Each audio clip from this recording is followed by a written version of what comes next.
자, 우리가 앞에서 봤던 내용을 잠깐 정리하고 오늘 본문 보겠습니다. Let's organize last week's passage. 교회 안에서 입장 차이가 있을 때 우리는 어떻게 해야 됩니까? So what should we do if we have a different point of view in the church? 왜냐하면 교회는 여러 사람이 모인 곳이잖아요. Because church is a place where a lot of different types of people are gathering.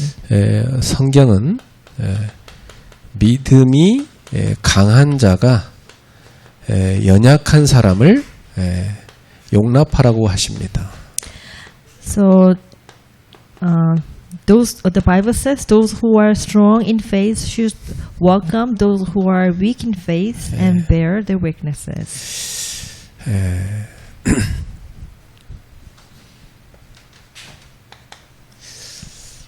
첫 번째로 그 이유가 무엇입니까? Number one, why must the strong accept the weak? 오늘 이 로마서에서는요, 예수 그리스도의 십자가 때문이라고 하십니다. The book of Romans says because of Christ's cross. 그리스도께서는 우리를 위해서 구주가 되시기 위해서 십자가에 죽으신 것이죠. The Christ gave his life to save weak sinners. 그리고 다시 살아나셨습니다. And he rose again. 그게 로마서 14장 9절입니다. It is book of Romans chapter 14 verse 9. 그리스도께서 우리를 위해 돌아가셨다가 우리의 구주가 되기 위해서 다시 살아나셨습니다. Christ died for us and rose again to become our savior. 그리고 이제 그리스도께서는 하늘에서 모든 성도의 주가 돼서 다스리고 계십니다. Now the Christ reigns as a Lord over all saints in heaven. 그러니까 죽으셨을 뿐만 아니라 부활하신 거죠. Not only he died on the cross, but also he resurrected. 그래서 지금 모든 걸 다스리는 주가 되셨습니다. Right now he's the Lord ruling over all things on earth. 그러니까 모든 성도는 다 주님의 소유인 것이죠. That's why all the members of the Lord, all the Christians belong to Lord. 자, 그러므로 성도들을 멸시하는 것은 주인 대신 하나님의 권한을 침해하는 것입니다. So despising them infringe on the authority of God. 그래서 우리는 형제를 비난하거나 멸시하는 일을 금해야 되겠습니다. So we must refrain from despising or condemning our brothers. 그리고 부활하신 주님은 연약한 우리 성도들도 일으켜 세우실 수 있습니다. The Lord has a power to uplift the weak. 그러니까 우리는 주님의 능력을 신뢰하고 연약한 형제들을 그리스도 안에서 믿음으로 용납해 줘야 됩니다. So therefore we should trust in the Lord's ability and accept our weaker brothers in faith in Christ. 그리고 그리스도의 심판 때문에 우리는 용납해 줘야 돼요. Because of the Christ's judgment, we should, accept them. 우린 다 마지막 날 이 심판대 앞에 서게 됩니다. We will all stand before the Lord's judgment seat. 그래서 우리 모두 다 행한 일에 대해서 주님께 다 자백할 겁니다. At the time, we will confess to the Lord about our deeds. 그리고 주님은 공의로 우리를 심판하실 것입니다. And He will judge us righteously. 그게 로마서 14장 6절에 나온 말씀이죠. It is book of Romans chapter 14 verse 6. 그러니까 심판은 주님께 속한 것이지 우리가 아니죠. The judgment belongs to the Lord. 우리는 심판자가 아닙니다. We are not the judges. 자, 그러니까 우리는 교회 안에서 함부로 심판하면 안 됩니다. So in church we should not judge others. 자, 그러면 견해차가 있을 때 우리는 어떻게 행동을 해야 될까요? What are the principles of the action when there are difference of the opinions in the church?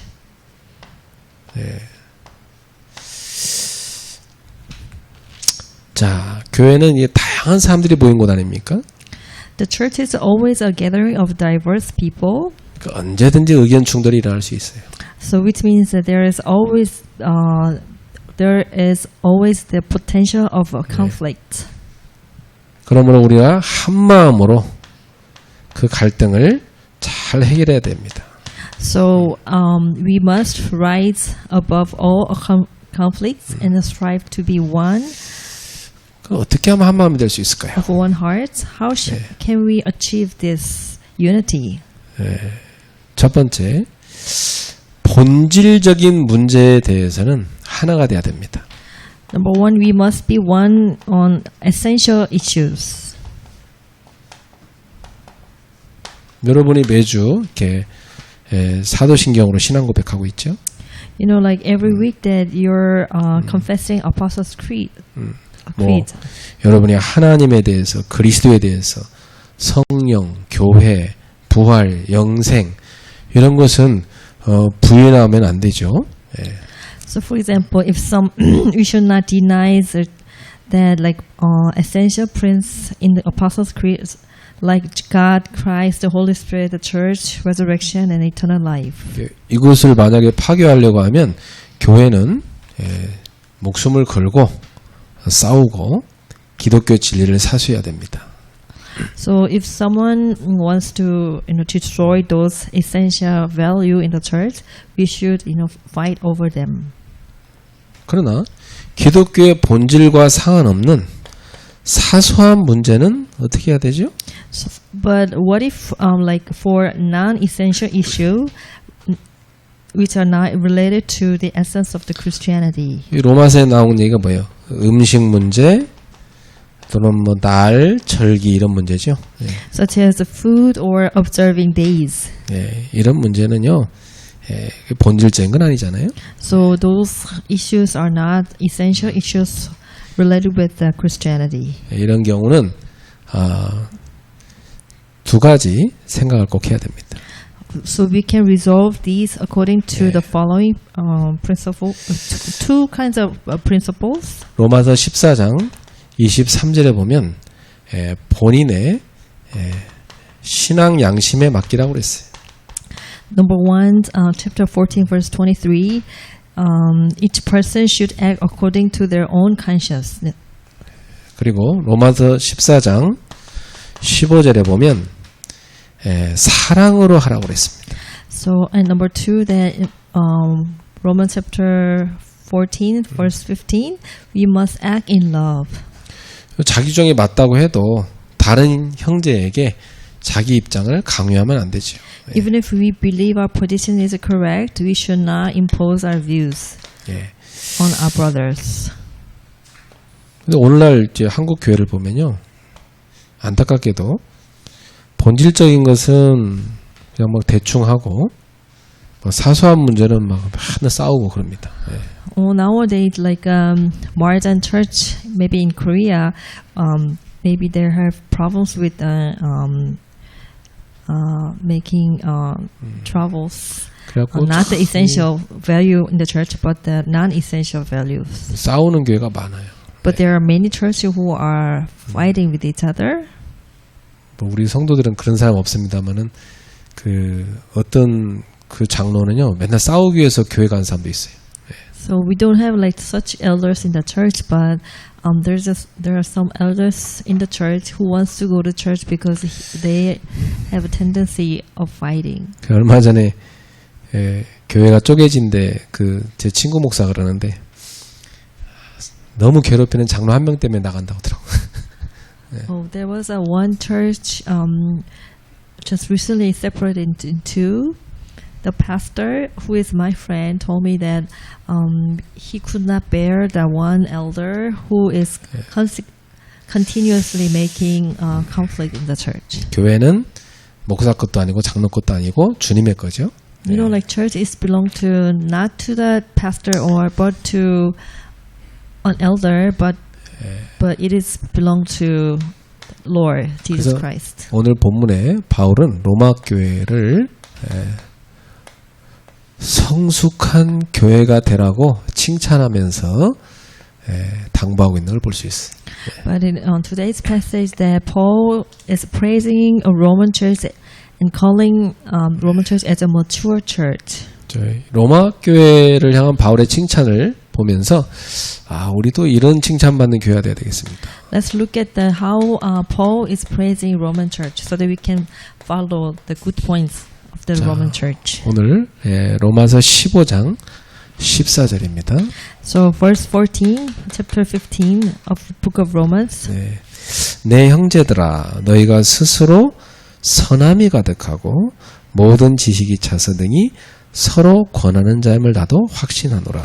I myself am convinced, my brothers and sisters, that you yourselves are full of goodness, filled with knowledge and competent to instruct one another. 첫 번째 이 로마 교회는 바울이 지금 뭐라냐면 선함이 가득한 교회다 그랬어요. And Paul praised Roman church as a church with full of goodness. 이 말은 선한 열매가 가득하다 이 말이에요. Which means a true church with good fruits. 그러니까 참된 교회는 이렇게 선한 열매가 가득한 거죠. You know, a true church bears much good fruits. 또 두 번째, 모든 지식이 차서 가득한 교회입니다. So Paul praised Roman church as a church filled with all knowledge. 자, 여기서 말하는 지식은 뭘까요? The knowledge mentioned here 기독교의 진리와 하나님에 대한 지식입니다. refers to knowledge of Christian truth and God. 영적인 지식이죠.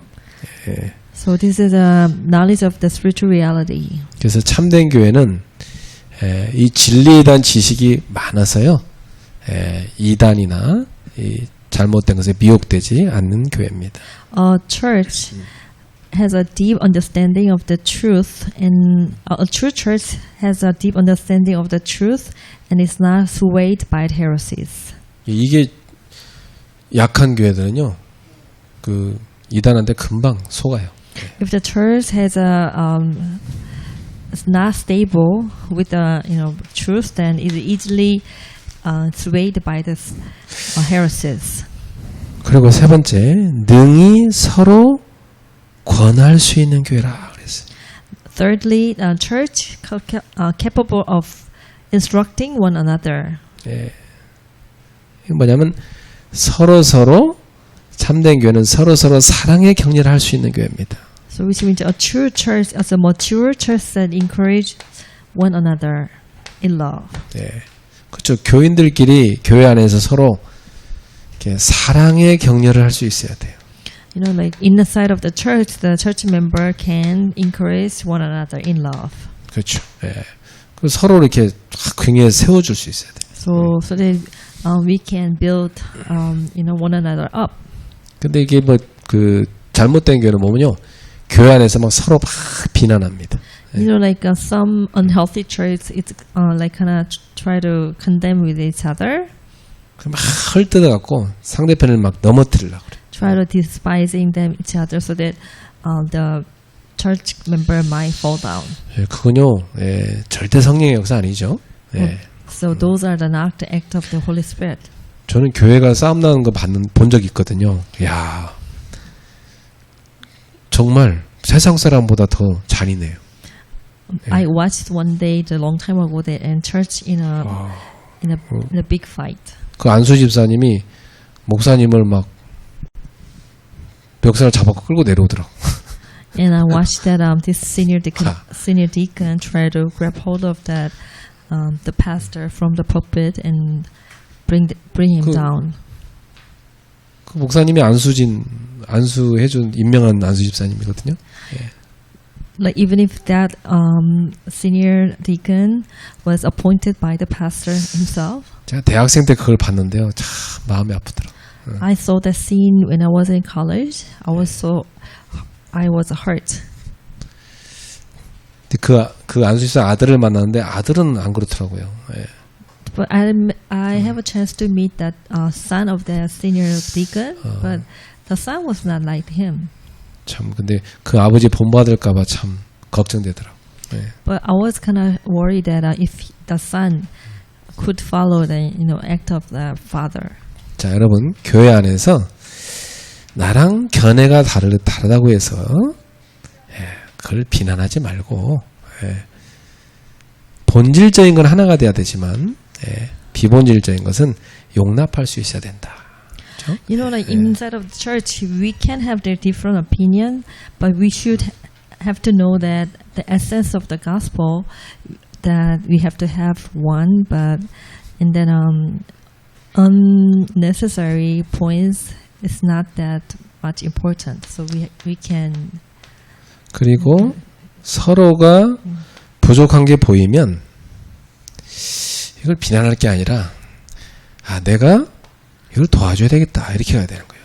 And if someone else is lacking, but you should not blame or condemn those person. You have to think that you have to help him or her. 여러분 생각해봐요. 이 뭐 인생 경험도 많이 없는 목사가 그 목회하는데 얼마나 부족한 게 많겠어요. 안 그래요? Let's think that the pastor who is lack of the experience of a life, and he's still lacking, but he's trying to do ministry. That how is he going to be like? 뭐 직장을 다녀봤어, 무슨 사업을 해봤어, 뭐 아는 게 있어? 세상적인 거 아는 게 별로 없어요. Actually, the pastor has never been to the business field, or he never gone to the workplace. Then, in the worldly matter, then he doesn't have like much knowledge of the world. 그리고 뭐 이렇게 되게 이렇게 품격이 높은 그런 가정 배경이 자란 것도 아니잖아.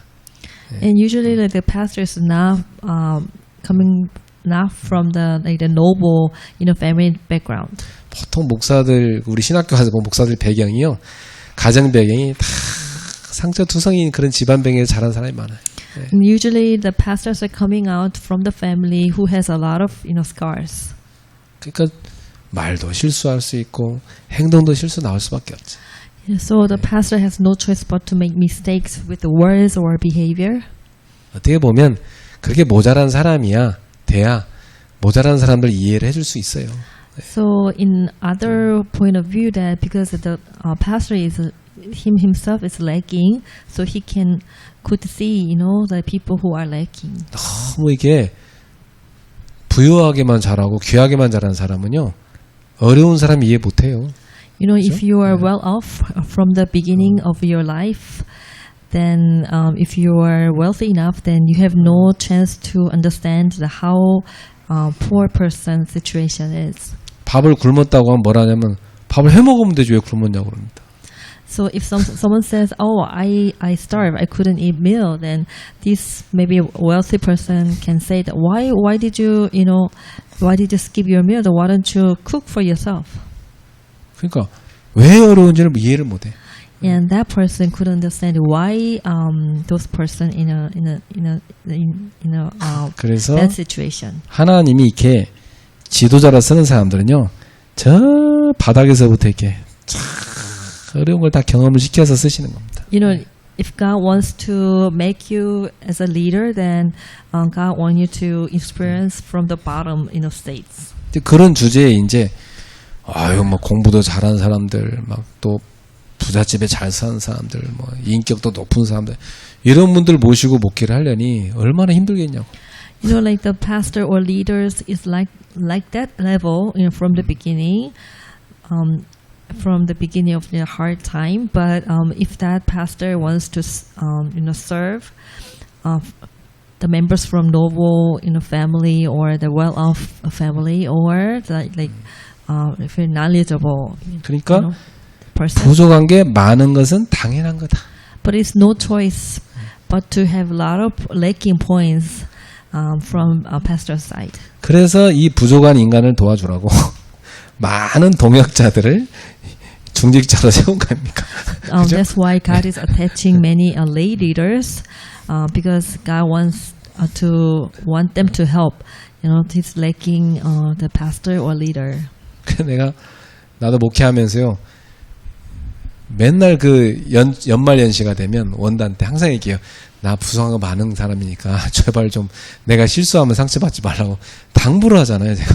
You know, like I know that I'm so lacking. So whenever we have like year-end service, then I'm always asking our church member that, oh, I am so lacking. So please don't be deceived, or deceived by the Satan that because of my the lacking behavior.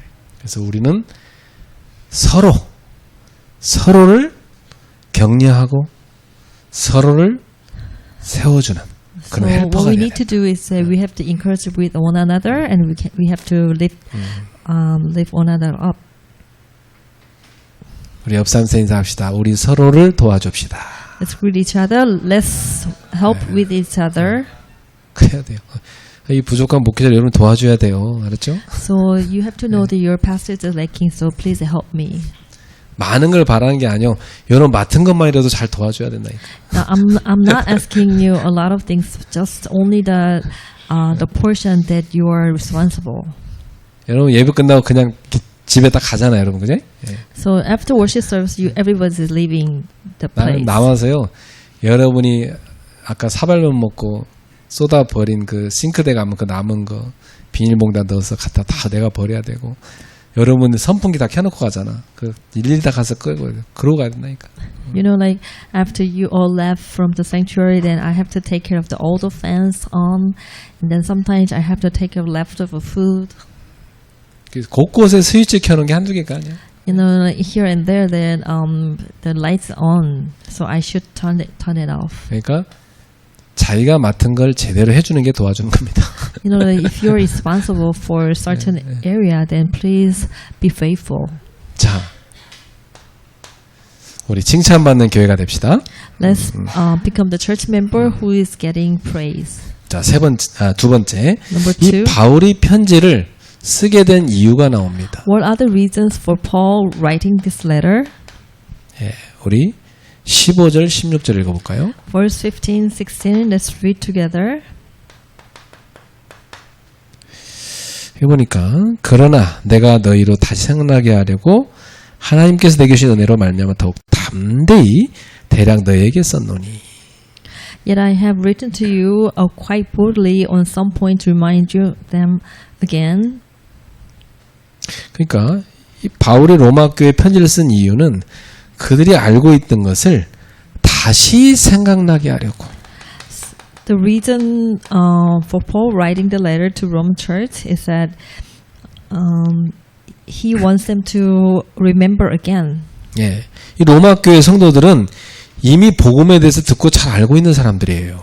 The Roman Church already heard the gospel and really well know about the gospel. 그러나 바울은 그들을 위해서 복음의 내용을 다시 한번 정리해서 전해줄 필요가 있다고 생각한 거예요. But then Paul thinks that he has to organize the message of the gospel again to the people in Rome. 자, 그럼 두 번째 이유가 16절에 나오죠. Verse 16, there's a second reason. 예, 16절 보니까 이 은혜는 곧 나로 이방인을 위하여 그리스도 예수의 일꾼이 되어 하나님의 복음의 제상 직분을 하게 하사 이방인을 제물로 드리는 것이 성령 안에서 거룩하게 되어 받으실 만하게 하려 하심이라. Because of the grace God gave me to be a minister of Christ Jesus to the Gentiles, He gave me the priest's duty of to proclaim the gospel of God, so that the Gentiles might become an offering acceptable to God, sanctified by the Holy Spirit. 여기 보면 그리스도 예수의 이방인을 위하여 그리스도 예수의 일꾼이 되었다 그렇게 말하잖아요. 네. It says that Paul became a minister of Christ Jesus to the Gentiles. 예, 그 말은 이 하나님이 이 바울을 이방인의 사도로 부르셨다는 겁니다. So Paul was called by God as a apostle of Gentiles. 자, 그래서 그리스도께서 바울을 부르시고 그를 이방인을 위한 사도로 세우신 겁니다. So therefore, he has been called as apostle to the Gentiles. 그러니까 이 바울이 로마 교회를 세우진 않았지만 이방인의 사도로 그들의 신앙을 지도할 책임이 있었습니다. So Christ called Paul and appointed him as an apostle to Gentiles. Therefore, 네. even though he did not establish a Roman church, he had a responsibility to guide their faith as apostle to the Gentiles. 그래서 여기 일꾼이라고 번역된 말은 성경에서는 종교적인 예식을 행하는 사람으로 이렇게 표현됩니다. The term translated as a minister in this context usually refers to someone who performs religious rites. 그 신약 성경에서 특히 이 말은 제사장을 가리킬 때 씁니다. In the New Testament, it is often used to denote a priest. 그러니까 바울은 지금 자신의 사도직을 이방인을 위한 제사장이라고 그렇게 부른 겁니다. So Paul refers to his apostolic role as a priest for the Gentiles. 그래서 제사장으로 번역된 이 말은 원래 성전에서 희생 제사를 드리는 제사장이에요. The term translated as a priest originally referred to those who offered sacrifices in the temple. 그러니까 바울은 이방인들을 하나님께 드리는 제물로 봤던 것이죠. So Paul viewed the Gentiles as an offering to God. 자신을 그 제물을 하나님께 드린 제사장으로 간주했던 겁니다. And considered himself the priest who presented that offering to God. 그러니까 이 바울이 이방인들에게 복음을 전해가지고 그들이 예수님을 믿고 구원받게 했잖아요. So by preaching the gospel to Gentiles, Paul enabled them to believe and saved. 그래서 이 바울의 사역은 이방인을 전도를 해서 하나님이 받으실 만한 제물로 드리는 것이었어요. His ministry was to presenting Gentile as an acceptable offering to God. 그래서 바울은 하나님께 드릴 수 없는 이방인들에게 복음을 전했습니다. 그리고 그런 이방인들을 하나님께 나아갈 수 있게 해준 겁니다. Paul preached to those Gentiles who could not approach to God, helping them to come before Him. 이사야는 오래전부터 이사야 66장 20절에서 이 일이 일어날 걸 예언했어요. Isaiah had long ago prophesied that in Isaiah chapter 66 verse 20 열방이 하나님께 나와 제사를 드릴 것이라 이렇게 예언했어요. the nations would come to present sacrifice to God. 이 열방이라는 이방인들을 말하거든요. 이들이 나와서 하나님께 제사를 드리게 될 것이다. The nation refers to Gentiles, so this nation will come to present sacrifice to God. 이 이사야 예언이 바울의 선교를 통해서 성취된 거죠. So this prophecy was fulfilled through Paul's ministry. 지금 바울은 그래서 지금 로마서를 쓰면서요. 지금 자신이 지금 말씀 성취의 축복을 누리는 사람이라는 걸 얘기하고 있는 거예요. So Paul, while he's writing in the book of Romans, that he's telling that he is experiencing the fulfillment of the words. 자, 그럼 오늘 이 말씀을 갖고 우리는 이런 결론을 갖고 가야 되겠습니다. So let's have a conclusion. 자, 우리는 이 시대에 어떤 교회가 돼야 될까요? What kind of church should we be? 첫 번째, 서로 사랑으로 격려하며 세워주는 교회. We should be a church that encourage and builds each other up in love.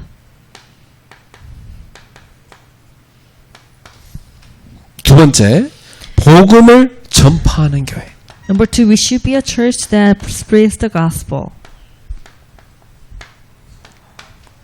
세 번째, 그래서 우리는 모두 전도자가 돼야 된다. So therefore, we should all be evangelists. 전도자는 복음으로 죄인을 하나님께서 받으실 만한 제물로 만들어서 하나님께 드리는 제사장인 거예요. An evangelist, a priest who presents sinners as acceptable offering to God through the gospel. 전도자는 하나님께 나아갈 수 없는 죄인들을 전도를 해가지고 하나님께서 받으실 만한 제물로 하나님께 드리는 겁니다. Evangelists are those who make it possible for sinners who cannot approach God to become offerings that God will accept. 우리는 다 누군가 어떤 전도자를 통해서 복음을 듣고 하나님께 경배하는 사람이 됐잖아요. 그렇죠? Through evangelist, we came to believe in Jesus and worship God. 그럼 우리도 복음 들고 세상에 나아가서 하나님 떠난 사람을 하나님 믿는 사람으로 만들어서 하나님께 예배드리는 사람으로 그렇게 만드는 거예요. 그게 제물로 바치는 거예요. So, and now then, empowered by the Holy Spirit, we must go out to the world and become evangelists who share the gospel with others. 그러니까 이것은 어마어마한 특권이에요. So this is a great privilege. 이 엄청난 특권을 저와 여러분이 가진 거에 대해서 정말 감사해야 돼요.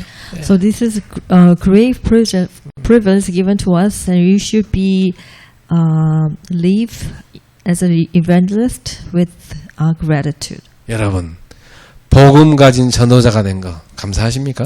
So are you thankful that you become the evangelist who has gospel? 복음 전파하는 교회에 있는 거 감사하십니까? Are you thankful that you are in the church with the gospel? 그럼 우리는 서로를 격려하고 세워주는 교회를 만들어야 돼. Then we have to prepare the church where we can build with one another in love. 그리고 모든 전도자는 전도자의 삶을 살아야 돼. You know, all the evangelists have to have the life of evangelist. 전도자의 삶의 가장 기본이 세 가지입니다. You know that the life of evangelist has a three basics. 그게 삼오늘입니다. That's what we call the three. 하나님은 지금도 여러분에게 말씀 주고 계십니다. So we call it three things of today. Then God, even now, is giving us the word. 그 말씀을 성취하고 계십니다. So He's now that fulfilling that word. 그 전도자는 이 말씀의 흐름을 타야 된다. Then those who are evangelists has to follow the flow of the message. 두 번째, 하나님은 지금도 여러분 발걸음에 구원 역사를 이루고 계십니다. Even now on our staff, that God is fulfilling the works of the salvation. 그래서 우리 성도님들은 날마다 전도를 하든지 안 하든지 전도의 계획을 갖고 있어야 돼요. So no matter you practice evangelism or not, like, but still that every day you will have to have like plans of the evangelism. 예.